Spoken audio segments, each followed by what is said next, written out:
રાજનેતાઓ કેમ આપે છે ધમકી? જ્યારે પણ ચૂંટણી જાહેર થઈ ત્યારે દેશના ઇલેક્શન કમિશનરે કહ્યું હતું ફ્રી એન્ડ ફેર ઇલેક્શન કરીશું. ઇલેક્શન કમિશનરે કહ્યું હતું મની પાવરનો ક્યાંય ઉપયોગ ન થવો જોઈએ. ચૂંટણી પંચે કહ્યું મસલ્સ પાવરનો ક્યાંય ઉપયોગ ન થવો જોઈએ. હેટ સ્પીચ ક્યાંય ન હોવી જોઈએ. આ બધું કહ્યું ખરું, પરંતુ હકીકત છે શું? હજી તો સાચા અર્થમાં પ્રચાર શરૂ નથી થયો. ઉમેદવારો કોણ છે એનું પિક્ચર નક્કી થયું અને કોંગ્રેસ હોય કે બીજેપી, નેતાઓ ક્યાંક અધિકારીઓને ધમકાવે છે તો ક્યાંક નેતાઓ એમ કહે છે કે અધિકારીઓ અમને ધમકાવે છે. અને આ વાત માત્ર ઓપોઝિશન એટલે કે કોંગ્રેસના નેતાઓ નથી કહેતા, ભારતીય જનતા પક્ષના ધારાસભ્યએ પણ કહ્યું છે. અને એ પણ એ કહ્યું છે કે અમને અમારા લોકોને હેરાન કરે છે સરકારના અધિકારીઓ, પણ એમને અધિકારીઓને ચીમકી પણ આપી છે. 7 મે બાદ જોઈ લઈશું. ખેર, કેવી રીતે કોને ધમકી અપાય છે એ સાંભળી લઈએ. આપ એક ક્લિપ જોજો. છેલ્લા 2-4 દિવસમાં કોને કેવી રીતે આપી ધમકી. તંત્ર દ્વારા ખાસ કરીને પોલીસ વિભાગ દ્વારા બોલાવવામાં આવે છે, ધમકાવવામાં આવે છે, મતદાન નહીં કરવા માટે કહેવામાં આવે છે, અથવા સત્તાધારી પક્ષને મતદાન થાય અથવા તમારી ટકાવારી ઓછી થવી જોઈએ, આવા બધા પ્રયત્નો થાય. હું પોલીસ વાળાને કહેવા માંગુ છું કે તમારું કામ કાયદો અને વ્યવસ્થા જાળવાનું છે, નિષ્પક્ષે ચૂંટણી કરાવવાનું છે. કોઈ કોંગ્રેસના આગેવાનોના ફોન લઈ અને તમારે એનું કલેક્શન કરવાની જરૂર નથી અને ધાક ધમકી આપવાની જરૂર નથી. અને એવા પોલીસ વાળા ગામમાં આવીને કોઈ દાટી આપતા હોય ને તો એમને કહેજો કે આ તમારું આકાઓનું રાજ્ય કાયમી રહેવાનું નથી. ઘણા બધા અધિકારીઓ એવા છે કે ભારતીય જનતા પાર્ટીના કાર્યકર્તાને પણ છોડતા નથી. આવા અધિકારીઓ જોવા મળે છે. પ્રજા, ખેડૂતો, ગરીબોને હેરાન કરે છે. 7 તારીખ પછી જે ભ્રષ્ટ અધિકારીઓ છે પાર્ટીના કાર્યકર્તા, ખેડૂતો અને ગરીબ લોકોને હેરાન કરે છે, એના માટે હું તમને કહું, જબરજસ્ત અમે મુવમેન્ટ ચલાવીને લડત લડવાના છે.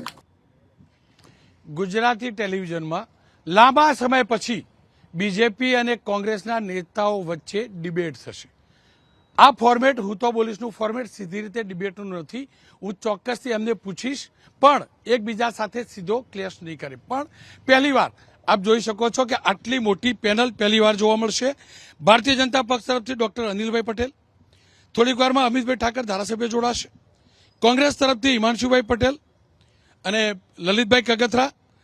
તો જે ન્યુટ્રલ તટસ્થ મત છે નરેશભાઈ દવે અને કેતનભાઈ ત્રિવેદી, બંને વરિષ્ઠ પત્રકાર પણ છે, બંને પાસેથી જાણીશું. પરંતુ સવાલ શરૂઆત કરીએ ધમકીની વાતથી અને ભારતીય જનતા પક્ષથી જ કરીશ. અનિલભાઈ, કેમ કે આપ ઓડિયો કદાચ સાંભળી નહીં શક્યા હોય, પણ ખુદ ભારતીય જનતા પક્ષના ધારાસભ્ય એમ કહે છે કે અધિકારીઓ હપ્તા લે છે, અધિકારીઓ વાહન ડિટેન કરે છે, અમે ફોન કરીએ પછી અમારા કાર્યકર્તાનું વાહન ડિટેન કરેલું છોડવામાં આવે છે, અને પાછા એમ પણ કહે છે કે સુધરી જજો, 7 તારીખ પછી જોઈ લઈશું. મારો સવાલ એ છે કે પહેલામાં પહેલું તો એ ધારાસભ્યની વાત સાચી કે આ પ્રકારે હપ્તાબાજી ચાલે છે? એ ધારાસભ્યની વાત સાચી કે 7 તારીખ પછી જોઈ લઈશું? હું સમજી નથી શકતો. જો આ સ્થિતિ હોય તો ફ્રી એન્ડ ફેર ઇલેક્શન કેવી રીતે? રોનકભાઈ, ઇલેક્શન ચૂંટણી પંચ કરાવતું હોય છે, એટલે ફ્રી એન્ડ ફેર ઇલેક્શન આખા દેશમાં થઈ રહ્યું છે. અને જ્યાં જ્યાં આ પ્રકારની શક્યતાઓ છે ત્યાં ચૂંટણી પંચે ચોક્કસ વ્યવસ્થા ઊભી કરી છે, એ વેસ્ટ બેંગાલ હોય કે અન્ય રાજ્યો હોય. પરંતુ આપનો જે પ્રશ્ન છે એના સંદર્ભમાં જો આપને કહું તો ભારતીય જનતા પાર્ટી એ સૌના સાથ સૌના વિકાસ સાથે કામ કરી રહી છે. ગુજરાત સરકારનું જે બ્યુરોક્રેટિક તંત્ર છે એને નરેન્દ્રભાઈ જ્યારે ચીફ મિનિસ્ટર હતા ત્યારથી એક કર્મયોગી તરીકે ખભે ખભા મિલાવીને અને કોઈપણ વ્યવસ્થાઓમાં હંમેશા બ્યુરોક્રેટિક તંત્ર, ઇલેક્ટેડ વિંગ અને પ્રજાતંત્ર, આ ત્રણેયનો એક સમન્વય હોય છે અને એ જ રીતે વહીવટ થતો હોય છે. ગુજરાત એ સાચા અર્થમાં એક ગુડ ગવર્નન્સનું મોડલ છે. કદાચ કોઈ ચોક્કસ એરિયામાં વ્યક્તિગત રીતે કોઈ ધારાસભ્ય કે કોઈ ચૂંટાયેલા પ્રતિનિધિની આ પ્રકારની લાગણી હોઈ શકે અને એ સાચી પણ હોઈ શકે, કદાચ એનું સંદર્ભ ખોટો પણ હોઈ શકે. મને લાગે છે કે કોઈ ધારાસભ્ય હોય અથવા કોઈ પણ ચૂંટાયેલો પ્રતિનિધિ હોય અને કોઈ પણ પક્ષનો હોય, એણે યોગ્ય ફોરમમાં અને આપણા ત્યાં જે ત્રિસ્તરીય વ્યવસ્થા છે એમાં કલેક્ટર સાથે પણ સંકલન થાય છે, ગુજરાતમાં મુખ્યમંત્રી પણ સાંભળે છે, અને આખી એક વચ્ચેની એક બ્યુરોક્રેટિક એટલે જે અધિકારી વિંગ છે એ પણ સાંભળતી હોય છે. ડોક્ટર સાહેબ એમ કે ધારાસભ્યને ભાજપના ધારાસભ્ય બીજેપીના જ કાર્યાલયનું ઉદ્ઘાટન અને એમાં એમ કહે કે અમારા વાહન ખોટી ડિટેન થાય છે, પાછું એમ કે અમારા એટલે કે ભાજપના કાર્યકર્તાઓને ડિટેન કરે અમે ફોન કરીએ તો છૂટી જાય છે. એનો મતલબ એ થયો એ ધારાસભ્ય માત્ર ભાજપના છે, નંબર 1. બીજી વાત એ પણ થઈ એમ કહ્યું કે 7 તારીખ પછી જોઈ લઈશું. એનો મતલબ અથવા તો એમને હાલની વ્યવસ્થામાં ભરોસો નથી અથવા તો પછી એ ધમકી આપે છે. બેમાંથી એક તો ખરું ડોક્ટર. રોનકભાઈ, આપ જાણો છો કે જ્યારે પબ્લિક મિટિંગ કે જાહેર કાર્યક્રમો હોય ત્યારે ઘણી બધી વખત પોલિટિકલ સ્ટેટમેન્ટ પણ થતા હોય છે.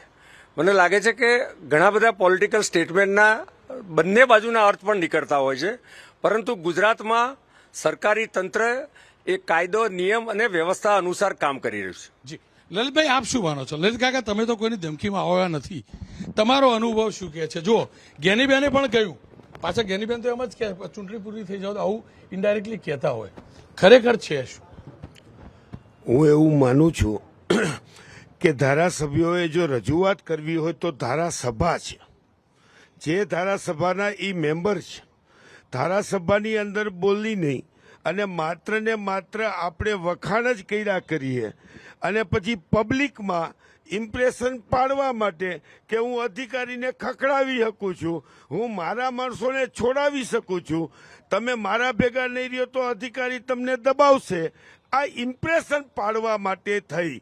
અને બીજું, જો ભારતીય જનતા પાર્ટીના ધારાસભ્ય એમ માનતા હોય કે અધિકારીઓ ભ્રષ્ટ છે તો હું પણ આપને કહું છું કે આ ગુજરાતમાં એક પણ કામ, એક પણ પેપર પૈસા દીધા વિના થતું નથી, એ હકીકત છે. અને પ્રજા, બધી જ પ્રજા આ વાત અનુભવી રહી છે.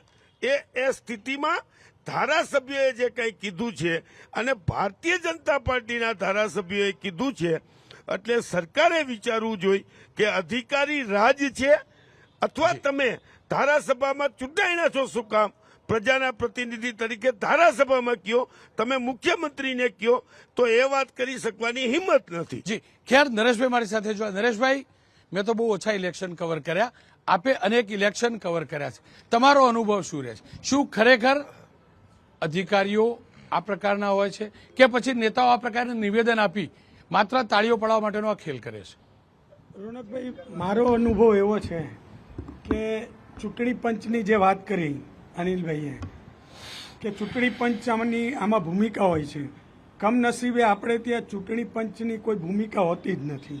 આપણે જે જોઈએ છે એમાં મને એવું લાગે છે કે કોઈ પણ ધારાસભ્ય કોઈ બફાટ કરે, જેમ કે આજે જ આપે કહ્યું કે બબુચક શબ્દનો ઉપયોગ એ બીજો મુદ્દો છે, તો બહુ મોટો મુદ્દો છે. હા, આપણને બબુચક બનાવવાનો મુદ્દો છે, વિરામ પછી કરીશું. હા, જો તમે આ મુદ્દાની જો વાત કરીએ તો મને એવું લાગે છે કે અધિકારીઓ પર રોપ જમાવવાની જે વાત છે એવું મને લાગી રહ્યું છે. એટલા માટે કે તમારી પાસે જ્યારે તમારી જ સરકાર હોય ત્યારે તમારી પાસે અનેક રસ્તા છે કામ તમારા કરાવવા માટેના, પ્રજાના કામ કરાવવા માટેના, પરંતુ તમે એને સાર્વજનિક બનાવીને અને સાર્વજનિક રીતે જ્યારે તમે કહેતા હો કે જોજે આ કરી દેવાનું છે, નહીતર પછી આ તારીખ પછી હું જોઈ લઈશ, તો આ ભાષા છે એ કોઈ પણ પાર્ટી માટે યોગ્ય નથી. એ ભાજપ હોય કે કોંગ્રેસ હોય, જિલ્લા પંચાયતમાં કોંગ્રેસના પ્રમુખ હોય ને એ કોઈ ટીડીઓ ડીડીઓને આ વાતમાં વાત કરે તો એ પણ યોગ્ય નથી. તો એના માટે મને એવું લાગે છે કે પાર્ટીએ આની ચિંતા કરવી પડશે કે પાર્ટીની પ્રતિષ્ઠા આમાં ખરડાઈ રહી છે. તમારી મુશ્કેલીઓ અમને આવીને કહો તો અમે કહેશું, પણ પેલા સીન સપાટાની જે વાત કરી, હું લલિતભાઈ સાથે એટલો હું સહમત થઉં છું, બાકી બધા ઘણા મુદ્દામાં હું એમની સાથે સહમત નથી થતો. પણ આ તો છે જ કે ભાઈ અધિકારીને કહે, અને અધિકારી કોણ છે? એમને તો પ્રજાના ચૂંટાયેલા સેવકોએ જે કહે છે એ કરવાનું છે, નિયમ મુજબ કરવાનું છે. નિયમની બહાર જાય તો પણ એના માટે મુશ્કેલી છે, નિયમ મુજબ ન કરે તો પણ મુશ્કેલી છે. એટલે આપની વાત સાચી છે કે આ જે કલ્ચર નવું તૈયાર થઈ રહ્યું છે, પહેલાં નહોતું આટલું કલ્ચર, પણ અત્યારે છાસવારે કોઈને ધમકી મળે, મિટિંગમાં ધમકી અપાય, સ્થળ ઉપર જઈને કાર્યપાલક ઇજનેરને કહેવામાં આવે કે ભાઈ કાલે લાઇટ આવી જ જવી જોઈએ, કેમ નથી 8 કલાક આપતા, તો એ સવાલ ધારાસભામાં પણ પૂછી શકાય. હિમાંશુભાઈ, તમે તો બહુ બધી ચૂંટણી લડી ચૂક્યા, તમારો અનુભવ શું રહ્યો છે? જ્ઞાનીબેન જે વાત કરે કે સત્તાનો દુરુપયોગ થાય, અમને ધમકી આપવામાં આવે, શાસક પક્ષના ઇશારે ધમકી આપવામાં આવે, ખરેખર આવું હોય છે ખરું કે ચૂંટણીમાં જ્ઞાનીબેન અથવા કોંગ્રેસના જે પણ લોકો હોય એ વાહવાહી લૂંટવા માટે આવું કહેતા હોય, ખરેખર હોય છે? એટલે મેં એ વાત સાંભળી છે જ્ઞાનીબેનની. થોડીક તમારી કે બેનની વાતમાં થોડી ગેરસમજ છે.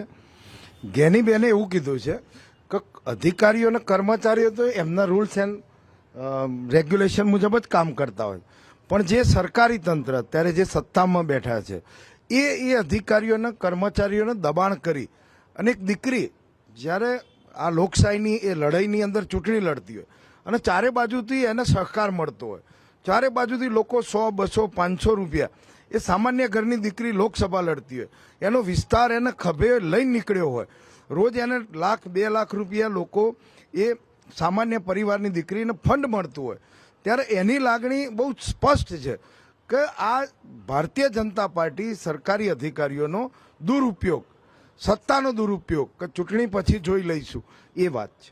જી, ખેર કેતનભાઈ, તમારો અનુભવ શું રહ્યો છે? શું સત્તાનો દુરુપયોગ થતો હોય છે? આવી રીતે ઓપોઝિશનના ઉમેદવારને હેરાન કરવાની સૂચના અપાતી હોય છે, ખરેખર થતું શું હોય છે? વાસ્તવમાં આપણે બધાએ જોયું છે કે ખરેખર આપણે ત્યાં જોઈએ ને તો ધારાસભ્યોને, અધિકારીઓને સીધા હુકમો આપવાની કોઈ સત્તા જ નથી. આપણે ત્યાં જે લેજિસ્લેચર, એક્ઝિક્યુટિવ અને એ જે વિંગ છે એમાં ધારાસભ્યનું કામ કાયદાઓ ઘડવાનું હોય છે. ધારાસભ્ય કોઈ પણ અધિકારીને સીધો હુકમ કરી શકવાની એની પાસે સત્તા જ નથી, પણ પોતાનો રોફ જમાવવા માટે, પોતાના મતદારોને ઇમ્પ્રેસ કરવા માટે સામાન્ય રીતે પોલિટિકલ લીડર્સ આવા પહેલા કરતા હોય છે. બાકી કોઈ પણ ધારાસભ્ય પાસે કલેક્ટરને કે ડીડીઓને સીધો હુકમ કરવાની કોઈ સત્તા હોતી નથી.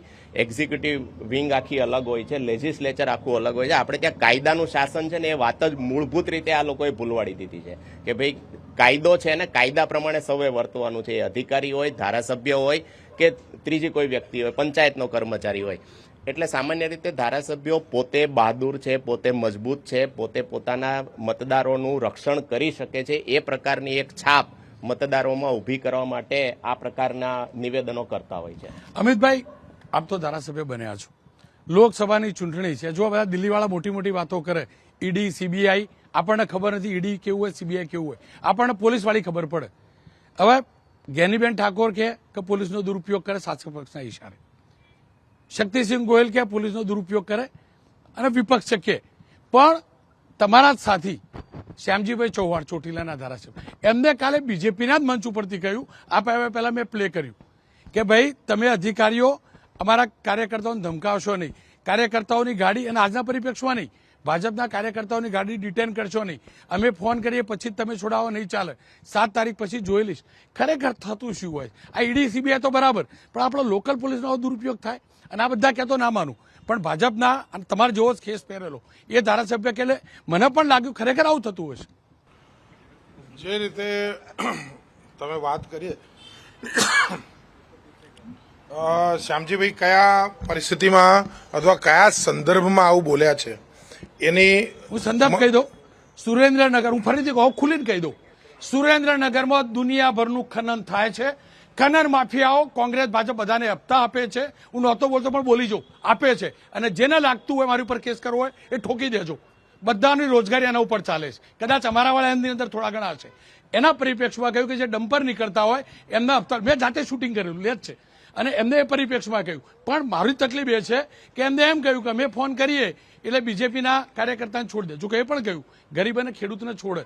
એટલે મારો સવાલ આ જ છે કે આવું ચાલતું હોય નહીં. એટલે તમે બે મુદ્દાઓને ભેગા કર્યા, એ બંને મુદ્દા આપણે સાથે બોલેલા. એવું છે અત્યારની ડિબેટ ચૂંટણી ડિબેટ માટે છે, ચૂંટણીના મંચ ઉપરથી બોલેલા એટલે એ બાકીની ડિબેટ માટે આપણે ફરી એકવાર મંચ લગાડીશું.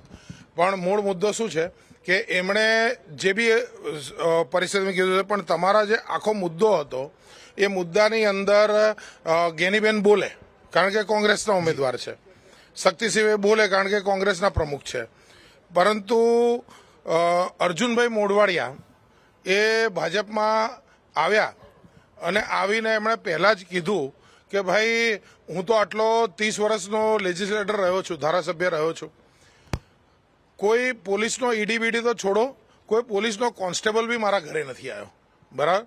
એટલે જો કોઈની રાજનીતિ ચોખ્ખી હશે, કોઈની રાજનીતિ પ્રજાલક્ષી હશે, એનું દિવસનું શેડ્યુલ એ જનહિતના કાર્ય માટે લાગેલું હશે, તો પોલીસે આવવાની કોઈ આવશ્યકતા નથી. મને બી ધારાસભ્ય બને 1.5 વર્ષ થયું છે. જો પ્રજાલક્ષી કામ માટે મેં ફોન કર્યો હોય તો ધારાસભ્યને સંવિધાનિક જ પાવર છે કે કાયદો ઘડવા માટે જ ધારાસભ્ય છે, આવું તેવું કંઈ નથી. તમે વાત કરો અને વાતમાં દમ હોય તો અધિકારી સાંભળતા હોય છે, કારણ કે અધિકારીને બી પ્રજાલક્ષી જો સાચી રજૂઆત આવે તો કામ કરવાનું હોય છે. એટલે મને એવું લાગે છે કે વ્યક્તિ પોલિટિકલી બોલે છે કે વ્યક્તિ એ સત્ય બોલે છે. તો જ્યાં સુધી કોંગ્રેસ પાર્ટીના નેતાઓનો સવાલ છે, આ એક એમનો એજન્ડા છે. જ્યાં સુધી ફ્રી એન્ડ ફેર ઇલેક્શનની વાત છે ત્યાં સુધી તમે જોવા જાઓ તો આ free and fair election TN શેષાનનો જન્મ જ છે ને એ કોંગ્રેસના અનફેર ઇલેક્શનોના કારણે થયો.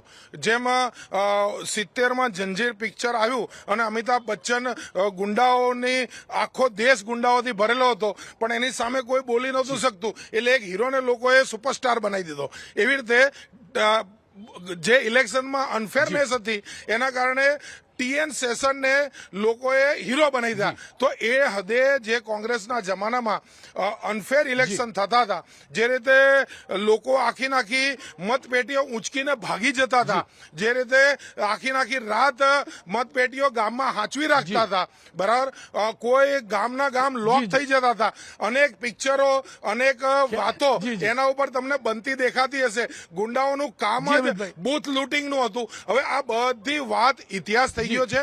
હવે તમે જો સમજો, એક મિનિટ રોનકભાઈ, અત્યારે સી વિઝિલ નામની એપનો જમાનો છે.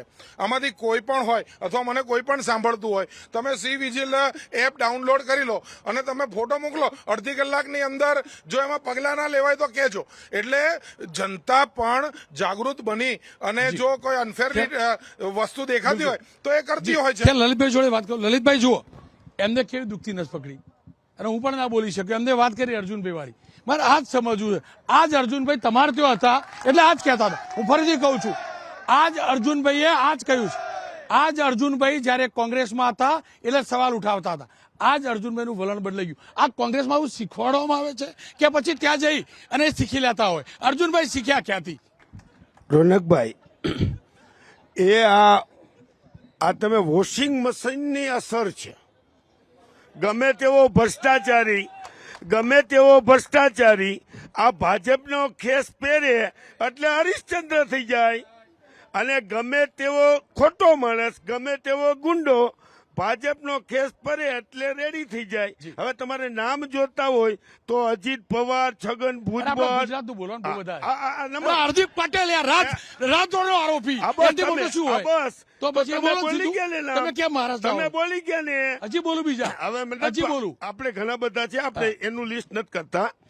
ભાઈ અમિતભાઈએ જે વાત કરી કે કોંગ્રેસના શાસનમાં TN શેષન નામના એક અધિકારી પેદા થયા. હું અમિતભાઈને કરું છું કે આ ગુજરાતની જનતાને દેશ રાહ જુએ છે, બીજો TN શેષન પેદા તો કરો. તમે તો પાડી દો છો, અધિકારીને મૂંગા કરી દો. TN શેષનને પેદા કરવાનો ગૌરવ લઈશ કે આવા અધિકારીને અમે ફ્રી તમે અત્યારે અધિકારીઓને જે રીતે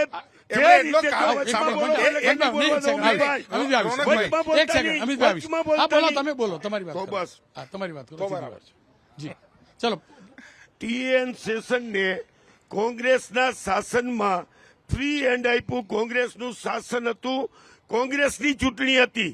તમે અત્યારે જે રીતે અધિકારીનો ઉપયોગ કરો છો, જો બે વસ્તુ તમે મિક્સ થઈ ગઈ છે.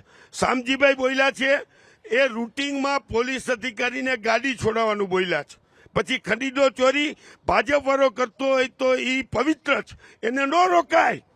ભાજપના શાસનમાં તમે એને ચોરી કરતા રોકી શકો? શામજીભાઈની આ વાત છે. ખેર ભાજપના કાર્યકરને બધી છૂટ, બધી છૂટ.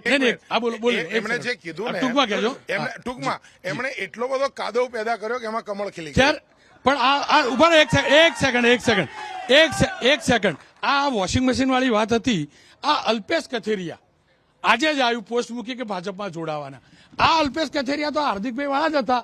પેલો પથ્થરમારો કરેલો એવા આરોપ લગાવેલા, પોલીસને ગાળાગાળી કરેલા આરોપ લગાવેલા. મારે ખરેખર આ જાણવું છે આ કઈ બ્રાન્ડનું અને ક્યાંથી બનેલું વોશિંગ મશીન છે કે અલ્પેશ કથેરિયા પણ એમને કહ્યું કાદવમાંથી કમળ બની જશે. રોનકભાઈ, બે બાબતની ચર્ચા થઈ. એક ટીએન સેશનની ચર્ચા થઈ અને બીજી આપ જે હમણે વોશિંગ મશીનની વાત કરી. તો મારે કોંગ્રેસને પ્રશ્ન પૂછવો છે કે ગુંડાઓ ત્યાં જઈને વોશિંગ મશીનમાં ચોખ્ખા થઈ જાય છે, તો કોંગ્રેસમાં બધા ગુંડાઓ છે? મારો વાત બી સાચી તમારી. પહેલો પ્રશ્ન. બીજો પ્રશ્ન, જે લોકોની સામે જે આક્ષેપો છે, જે હમણે અજીત પવારથી માંડીને જે કઈ ઉદાહરણો એમને યાદ છે જે આપી રહ્યા ખોટા ખોટા બાઉન્ડ્રીની બહાર ગયા. આપણે બાઉન્ડ્રીની અંદર હાર્દિક પટેલ ગુંડો હતો, મને કહી દો. ચલો મારો કહી દો. ચલો રોનકભાઈ, રાતદ્રોહ મારા રાત જોડે દ્રોહ. હું એટલે પૂછું છું. તમે ભૂલી જાઓ. આ લલિત કાકા boundary cross કરી લીધી. રોનકભાઈ, તમે પ્રશ્ન પૂછ્યો એનો જવાબ હું આપું. એમાં મારો સ્પષ્ટ જવાબ છે કે રાજદ્રોહ છે કે નહીં એ જ્યુડિશિયરી સિસ્ટમ નક્કી કરે છે અને જ્યુડિશિયરી સિસ્ટમે એને રાજદ્રોહમાંથી મુક્ત કર્યો છે. તો એનો મતલબ ભાજપની સરકારે એક યુવાન ઉપર ખોટો આરોપ લગાવ્યો. નહીં, ભાજપ સાચી સરકાર હતી. એનો મતલબ એ થયો નહીં રોનકભાઈ, એનો મતલબ એ થયો કે તંત્ર જયારે જે કાર્યવાહી કરવાની હોય એ કાર્યવાહી પણ કરી રહ્યું છે અને એમાં જો નિર્દોષ હોય તો એ નિર્દોષ પુરવાર થાય છે. પરંતુ હું જે સેશનની વાત છે, એમણે એમ કીધું કે કોંગ્રેસે ટીએન સેશન પેદા કર્યા. એનો અર્થ કે કોંગ્રેસ એ ટીએન સેશન કોંગ્રેસી હતા. આજ કોંગ્રેસ આક્ષેપો કરી રહી છે કે સંસ્થાઓ એ ભારતીય જનતા પાર્ટીના કંટ્રોલમાં છે. તો એનો અર્થ એ થયો કે ટીએન સેશન એ કોંગ્રેસના કંટ્રોલમાં હતા. અને બીજું, દર્શકોના યાદ કરાવવા માટે એ ટીએન સેશન અમદાવાદની સીટ પર કોંગ્રેસના પ્રતિનિધિ તરીકે લડ્યા હતા ચૂંટણી અને જબરજસ્ત હાર થઈ હતી. નહીં ખેર હિમાંશુભાઈ, તમારી વીકે સિંહ ક્યાં હતા? આ દેશના ગ્રહ, આ દેશના સૈન્યના વડા. ખેર મૂળ મુદ્દા ઉપર હિમાંશુભાઈ, તમે તો બહુ નજીકથી આપને જાણો છો અને આજે સમાચાર આવ્યા અલ્પેશ કથેરિયા પાટીદાર અનામત આંદોલન વખતનો ચહેરો ભારતીય જનતા પક્ષમાં જોડાવાના. હાર્દિક પટેલ ભારતીય જનતા પક્ષમાં, ધાર્મિક ભાજપમાં જોડાયા છે. શું ખરેખર ક્યાંક તો કોંગ્રેસમાં તકલીફ છે? હિમાંશુભાઈ, લલિત કાકા જેવા જ અહીંયા પકડી રાખવાવાળા બહુ ઓછા. શું કારણ? ક્યાંક તો તકલીફ હશે ને. આપણે વોશિંગ મશીન કહીએ પણ ક્યાંક તો અહીંયા દાગ લાગતા છે એટલે ત્યાં જતા રહેતા છે. એવું તો હોય. પહેલો આપનો જવાબ આપી દો. 60,870 એવું એમના પાર્ટીના ઓફિશિયલ પાર્ટીમાંથી ડિક્લેર કર્યું કે આટલા કોંગ્રેસના નેતાઓ અમે જોડ્યા. 60,870 હજી બીજા 50,000 લઈ જશે. હવે એક વાત એમને પણ કરી કે જે ગુંડાઓની વાત કે કોંગ્રેસમાંથી ભાજપમાં આવે એટલે એમ કઈ કોંગ્રેસવાળા બધા ગુંડા છે. અમે નથી કહેતા. તમે જે કોંગ્રેસમાં હોય છે એના ભાજપવાળા એવું કહે છે કે દેશ લૂંટી લીધો, બરબાદ કરી દીધો, ભ્રષ્ટ કરી દીધો. તો હું આપને જવાબદારીપૂર્વક પૂછું કે 10 વર્ષથી તમારી સરકાર હતી, કેમ તમે જેને ચોરી કરી, ખોટું કર્યું, દેશની સંપત્તિને આંગળી અડારી હોય એને કેમ જેલમાં ના પૂર્યા? જી ઉડતા તમે તો રોજ અજીત પવારના આખા દેશમાંથી સાવ તમે જ જેને મોટા ભ્રષ્ટ કીધેલા એને ખેસ પહેરાઈને આજે ટિકિટો આપો છો, સ્ટેજ ઉપર બેહાડો છો અને એક કોંગ્રેસના નેતાઓને તમે ટિકિટો આપો છો. જી ન્યુટ્રલ મત લઈ લો. કેતનભાઈ ને નરેશભાઈ સાથે વાત કરું. કેતનભાઈ, તમારો અનુભવ શું કહે છે? આ ખરેખર દાગી લોકો દાગ ધોવા માટે ત્યાં જાય છે કે પછી પેલા દાગ પડ્યા હોય પાડવામાં આવે છે પછી ત્યાં જાય છે કે પછી ખરેખર દાગી હોય છે? તમારો અનુભવ શું કહે છે? આ બંને પક્ષનું સગવડિયું રાજકારણ છે. આ લોકોને ભારતીય જનતા પાર્ટીને સંખ્યા વધારવા માટે, પોતાનો જનાધાર વધારવા માટે સ્થાનિક નેતાઓની જરૂર હોય છે. એટલે હંમેશા પ્રયત્ન કરે કે કોંગ્રેસમાંથી શક્ય એટલા વધારે નેતાઓ ભારતીય જનતા પાર્ટીમાં જોડાય અને એના માટે જે કંઈ યુક્તિ પ્રયુક્તિઓ અજમાવવી પડે આ ઓપન સિક્રેટ છે. એટલે એમાં કંઈ નવું કહેવાનું નથી. અને સામે પક્ષે એવું હોય છે કે કોંગ્રેસ ગુજરાતમાં 27 વર્ષથી સત્તાની બહાર છે અને જે કોંગ્રેસના લોકો જોઈ શકતા નથી કે ભાઈ નજીકના 5 વર્ષમાં બી હજી કોંગ્રેસ સત્તા ઉપર આવી શકે એમ નથી, એટલે સત્તાની સાથે રહેવાથી કંઈક લાભ મળશે એ ગણતરીએ લોકો ભાજપમાં જોડાતા હોય છે. નરેશભાઈ, આપનો અનુભવ શું કહે છે? રોનકભાઈ, મારું એવું માનવું છે કે ભાજપ કોંગ્રેસ આમાં કોઈના વખાણ કરી શકાય એમ નથી. ભાઈ કેતને કહ્યું એ રીતે સગવડિયું રાજકારણ છે. જ્યારે જેને જેની જરૂર હોય ત્યારે કહેવામાં આવે. મને એકવાર આશ્ચર્ય હમણે થયું કે ભાજપ છે એ ભ્રષ્ટાચારની એબીસીડી ગણાવતું હતું. A for Adarsh, B for Bofors, C for Kalmadi Commonwealth. અને એક દિવસ સમાચાર આવે છે કે અશોક ચવ્હાણ છે એ ભાજપમાં જોડાય છે અને બીજે દિવસે રાજ્યસભાના સભ્ય બની જાય છે. તો આ ગણિત તો મને સમજમાં જ ના આવ્યું. એટલા માટે કે આ બધા જ અમે કવરેજ કરેલા છે આ બધા, એટલા માટે. એટલે આમાં માત્ર કોંગ્રેસમાં ગુંડા છે એવી વાત નથી, ભાજપની અંદર બધા જ સજ્જન છે એવી વાત નથી. એમાં પણ કેટલાક એવા છે કે જે દાદાગીરીથી કામ કરાવી શકતા હોય છે, જે ભાજપ એમાં ઓછા મતના હશે, અહીંયા કદાચ વધારે હશે, પણ બંને જણાનું સગવડિયું જે રાજકારણ છે એ ચૂંટણી વખતે બહાર આવે છે. ત્યાં સુધી નથી બહાર આવતું, ત્યારે લોકોને ખબર પડે છે કે આ તો બધા ભાઈ ભાઈ છે. બિલકુલ આગળનું નથી બોલતો હું. ખેર ભાઈ ભાઈ એટલા માટે કે ઘર ગમે ત્યારે બદલાય. કુંવરજીભાઈ હળપતિ જોઈ લો, ધારાસભ્યમાંથી રાજીનામું અને સીધા મંત્રી અને પછી ફરીથી ધારાસભ્ય. આ મારા ગુજરાતનું લોકશાહીનું ખૂન છે અને ખૂનના કારણે એક વિધાનસભાની બેઠક હજુ પણ ખાલી છે જ્યાં ચૂંટણી થવાની નથી. હું ભાજપ કે કોંગ્રેસને દોષ નથી દેતો, એ નેતાની નૈતિકતા ક્યાં જાય છે જ્યારે ચૂંટણી ટાણે મારી પાસે મત માંગવા 5 વર્ષ માટે આવે છે. 5 વર્ષ માટે. હું ફરીથી કહું છું, નેતાને ઓળખજો, નેતાને પરખજો,